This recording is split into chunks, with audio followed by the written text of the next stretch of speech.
Michael Jackson's first encounter with the ranch came when he visited Paul McCartney, who was staying there during the filming of their Say, Say, Say music video.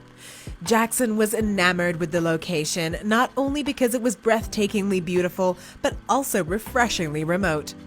According to LaToya Jackson, Michael expressed interest to her in someday owning the property at the time. Even though Jackson had just completed rebuilding his former family home in his image, which included a small zoo and Disney-inspired attractions, he had an ambitious vision for the property and wanted to use it as a retreat from the outside world, a magical place of wonder. So, to what lengths did Michael Jackson go to in order to construct his fantastical childhood dream? Here's the detail.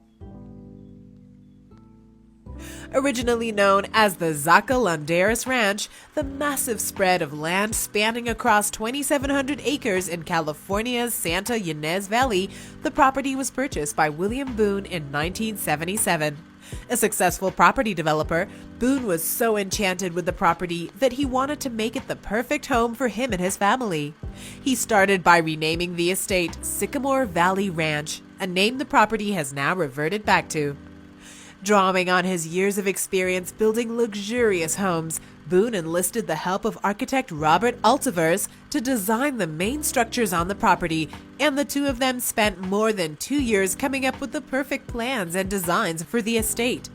What had been an undeveloped stretch of cowboy country would soon be replaced by Boone's dream world, complete with a 13,000 square foot main house and multiple outbuildings, spectacular gardens, and a 4-acre lake with a 5-foot waterfall and a stone bridge. I had a desire to express everything I had learned in 15 years of home building, the developer said. He had considered converting the property to a country club, but little did he know that the result of his years of experience would soon become one of the most well-known properties in the world. Initially, the vendors were asking more than $30 million for the sprawling estate. However, Jackson's lawyer John Branca was eventually able to negotiate a remarkable discount, reducing the price down to $19.5 million. The property was initially purchased by a trust with Michael Jackson's lawyer and his accountant as trustees for reasons of privacy. The arrangement was later rescinded by Jackson in April 1988, and at the age of 29, he became the ultimate owner of his dream property.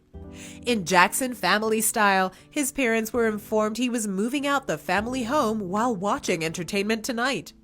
Jackson immediately renamed the property Neverland Ranch, the fantasy island in the story of Peter Pan, a boy who never grew up. Neverland was Michael Jackson's attempt to escape and recapture his youth, as well as indulge in the dream of an ideal childhood.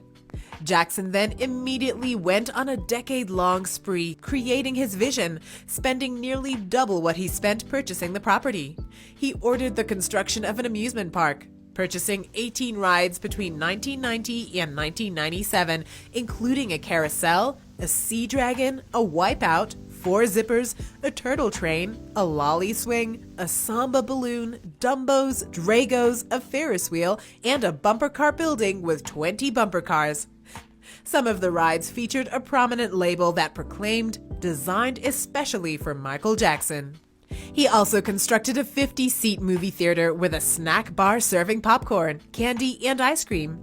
A zoo was constructed, complete with elephants, giraffes, chimpanzees, crocodiles, snakes, a bear, llamas, a reptile house, and exotic birds, which he had to let go because they sang too loud during the mating season. Looming large as you entered was a bulky turreted railway station, Catherine Station, named for his mother. The Catherine miniature steam engine was a prominent feature. Inside the mansion, it was filled with toys and paintings of the King of Pop himself. A life-sized figure of a butler with a tray of cookies in his hand greeted Jackson's guests in the enormous kitchen. There was also a games room with a huge variety of arcade-style video games, a penny press machine, and a photo booth. The library was crammed with bright leather-bound, never-opened books, which made all of it seem like a set design. Apart from the main house, there was a guest house. Each of the rooms within was numbered, hotel style. In total, there were 22 buildings on the land. The annual cost of Neverland was $5 to $6 million. It had more than 120 staff on a $1 million per year payroll, catering to his every whim, who all had to smile as a condition to keep their jobs.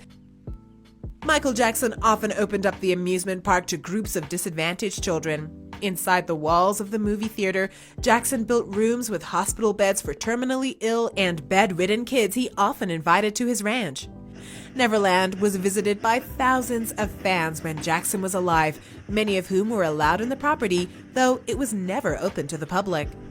Charity fundraisers were often held, at which guests would be charged a $1,000 entrance fee to pass through the gate.